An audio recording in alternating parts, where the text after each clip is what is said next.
तो आज हम करने वाले हैं त्वरण एवं मंदन यानी कि एक्सेलरेशन एंड रिटार्डेशन। और इस वीडियो में आगे आप देखेंगे सबसे पहले हम परिभाषा पढ़ेंगे, फिर सूत्र पढ़ेंगे, उससे रिलेटेड कुछ न्यूमेरिकल करेंगे और अंत में सबसे महत्वपूर्ण सवाल हल करेंगे कि मंदन एवं ऋणात्मक त्वरण में आखिर में क्या अंतर होता है। तो चलिए शुरू करते हैं इस प्यारे से लेक्चर को। कॉपी पेन निकाल लीजिए और मेरे साथ नोट्स बनाना भी चालू करिए। सबसे पहले हम लोग ये देख लेते हैं आखिर में त्वरण होता क्या है। अपन अपने दैनिक जीवन के उदाहरण से तो समझे कि त्वरण होता क्या है, कहाँ देखा है हमने त्वरण, कहाँ देखा है मंदन, हमने एक्सेलरेशन रिटार्डेशन को कहाँ देखा है। तो दैनिक जीवन में बच्चे आप अपने घर से कभी टू व्हीलर से जाते होगे, कभी फोर व्हीलर से जाते होगे, कभी किसी बस में बैठे होगे, घर वालों के साथ देखे होगे, तो आपने क्या महसूस किया होगा कि जैसी खाली रोड आती है आपकी गाड़ी की स्पीड बढ़ने लगती है, फिर जैसी ट्रैफिक वाला माहौल आता है आपकी गाड़ी की स्पीड कम होने लगती है। ये गाड़ी की स्पीड कम या ज्यादा कैसे हो रही थी? तो आपने देखा टू व्हीलर में एक लीवर होता है, आप उसको गोल घुमाते हो, जैसे मम्मी आपका कान घुमाती है और आप एकदम तेजी से काम करने लगते हो, है ना, वैसे ही आप उस गाड़ी का कान उमेटते हो, जैसे ही उसको गोल घुमाते हो गाड़ी एकदम भगने लगती है और फिर उसको वापस कम करते हो गाड़ी धीरे हो जाती है। मतलब आप उसको कहते हो एक्सेलरेटर। आप एक्सेलरेटर की मदद से गाड़ी का वेग परिवर्तित कर रहे थे, तो इसी को हम वेग, इसी को त्वरण की परिभाषा कहते हैं कि वेग परिवर्तन की दर को ही त्वरण कहते हैं। वेग परिवर्तन की दर को त्वरण कहते हैं। The rate of change of velocity is known as acceleration. तो लिख सकते हैं त्वरण का फॉर्मूला, त्वरण की परिभाषा लिख सकते हैं कि वेग परिवर्तन की दर को त्वरण कहते हैं। लिख लीजिए मेरे साथ, वेग परिवर्तन, थोड़ी राइटिंग एडजस्ट कर लेना, वेग परिवर्तन की दर को, वेग परिवर्तन की दर को त्वरण कहते हैं।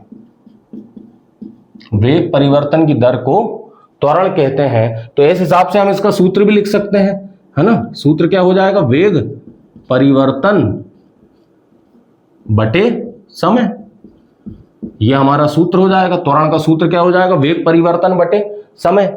अब इसको थोड़ा सा और अच्छे से लिख लेते हैं। वेग परिवर्तन, अरे जब भी किसी का परिवर्तन होता है, किसी के अंदर चेंज होता है, तो आप क्या देखते हो? अंतिम, ऋण, प्रारंभिक। मतलब अंतिम मान क्या था इसका?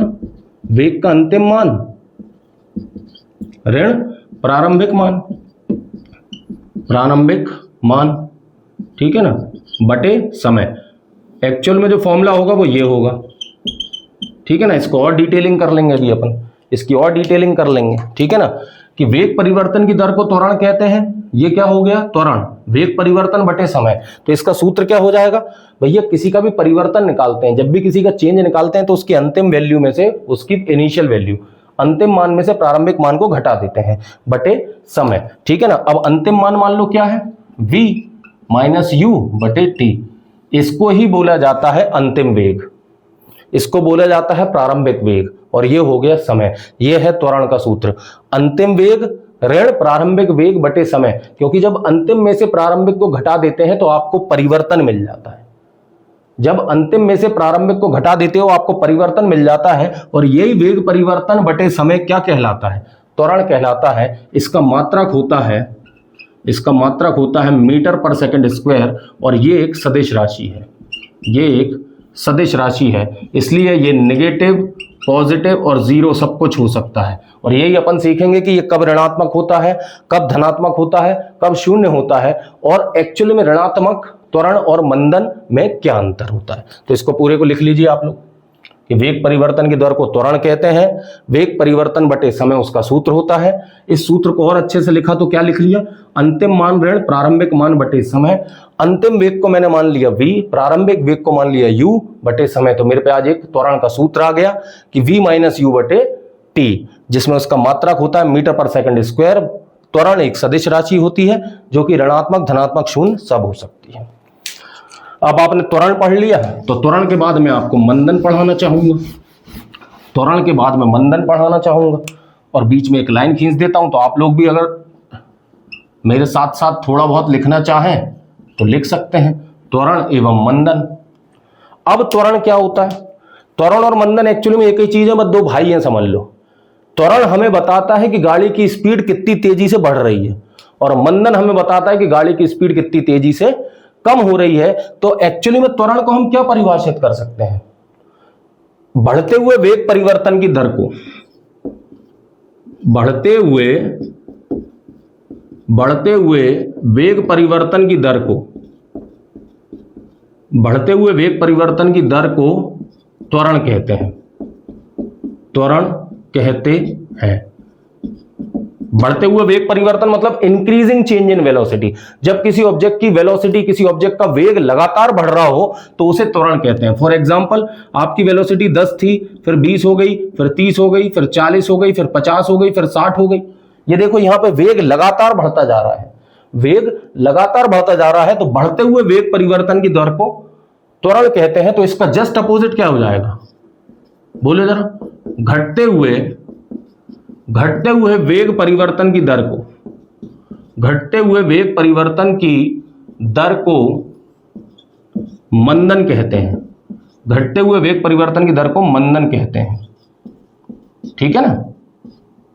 इसका उदाहरण ले लो, आपकी गाड़ी 60 पे थी, आपको ट्रैफिक लगा, आपने ब्रेक लगा दिया, वो 50 पे आ गई। फिर आपका घर आने वाला था और ब्रेक लगा दिए, 40 पे आ गई। फिर एकदम घर के पास आ गए, 30 पे आ गई, बिल्कुल घर के गेट के सामने 20 पे आ गई, घर ही आ गया, मम्मी ने चिल्ला दी रोक तो दे, तुमने रोक दी। ये देखो तुमने ब्रेक लगाना चालू करे, गाड़ी लगातार क्या होती जा रही है। तो ये कहते हैं decreasing change in speed is known as retardation, यानी कि मंदन। घटते हुए वेग परिवर्तन की दर को मंदन कहते हैं, बढ़ते हुए वेग परिवर्तन की दर को त्वरण कहते हैं। दोनों ही स्थिति में सूत्र सेम काम करता है, दोनों ही स्थिति में सूत्र समान काम करता है। बस बढ़ता हुआ वेग परिवर्तन की दर त्वरण कहलाता है, घटता हुआ वेग परिवर्तन की दर मंदन कहलाता है। मतलब आप समझ गए। त्वरण क्या बताता है, त्वरण आपको बताता है आपकी जो वेलोसिटी है, आपकी स्पीड है, जो आपकी चाल है, वो कितनी तेजी से बढ़ रही है।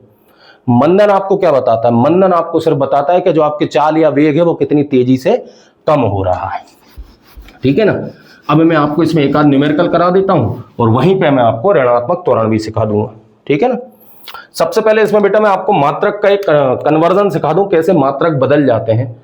क्योंकि आपको मालूम है इसका स्टैंडर्ड मात्रक क्या है, मीटर पर सेकंड स्क्वायर, ठीक है ना, यही होना चाहिए। पर कई बार क्या होता है ना, आपको जो स्पीड या वेग है वो किलोमीटर पर आवर में दिया रहता है।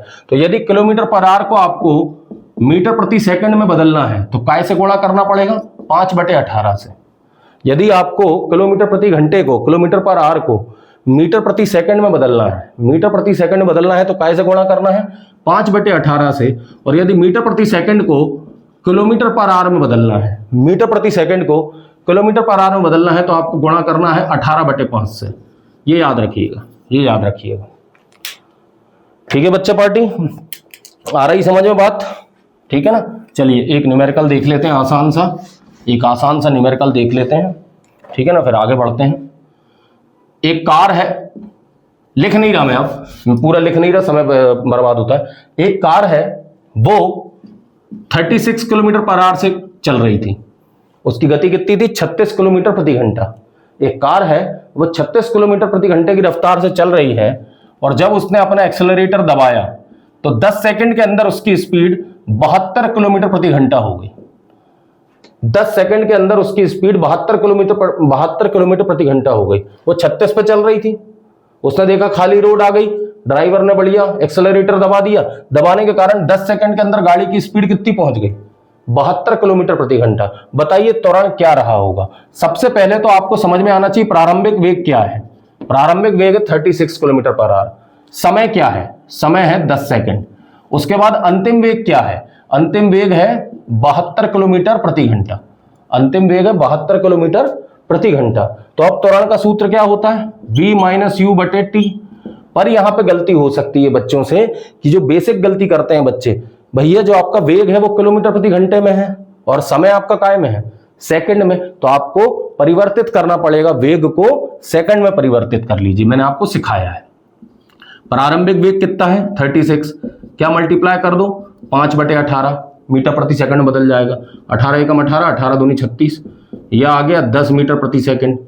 अंतिम वेग क्या है 72, इसको भी 5/18 से गुणा कर दो, ठीक है ना। तो 18 एकम 18, 18 चौक 72, 5 चौक 20, यह आ गया 20 मीटर प्रति सेकंड। यह आ गया आपका प्रारंभिक वेग, यह आ गया अंतिम वेग, और यह है समय। तो त्वरण क्या है भैया, त्वरण था 20 ऋण 10/10, तो यह आ जाएगा 1 मीटर पर सेकंड स्क्वायर। आपका त्वरण था 1 मीटर पर सेकंड स्क्वायर। इसका एक ही अर्थ होता है कि आपकी गाड़ी का जो वेग है हर सेकंड में 1 मीटर बढ़ता जा रहा था, हर सेकंड में 1 मीटर बढ़ता जा रहा था। जैसे कि अगर आपका पहले सेकंड में 11 है तो अगले सेकंड 12, फिर अगले सेकंड 13, फिर अगले सेकंड 14। 1 मीटर पर सेकंड स्क्वायर का मतलब होता है आपका वेग हर सेकंड में 1 मीटर प्रति सेकंड की रफ्तार से बढ़ता जा रहा था। तो ये है कुछ बेसिक से एग्जाम्पल त्वरण के। अब आप जानना चाहेंगे कि आखिर में ऋणात्मक त्वरण और मंदन क्या होता है। ऋणात्मक त्वरण और मंदन क्या होता है, चलिए तो एक काम करते हैं, इसके लिए एक डिटेल से अलग वीडियो बनाते हैं। ये वीडियो बहुत लंबा हो गया है तो इसमें कुछ बच्चे हो सकता है कंफ्यूज हो जाए, तो ऋणात्मक त्वरण और मंदन का एक अलग से वीडियो बनाते हैं। ठीक है, चलिए मिलते हैं नेक्स्ट वीडियो में।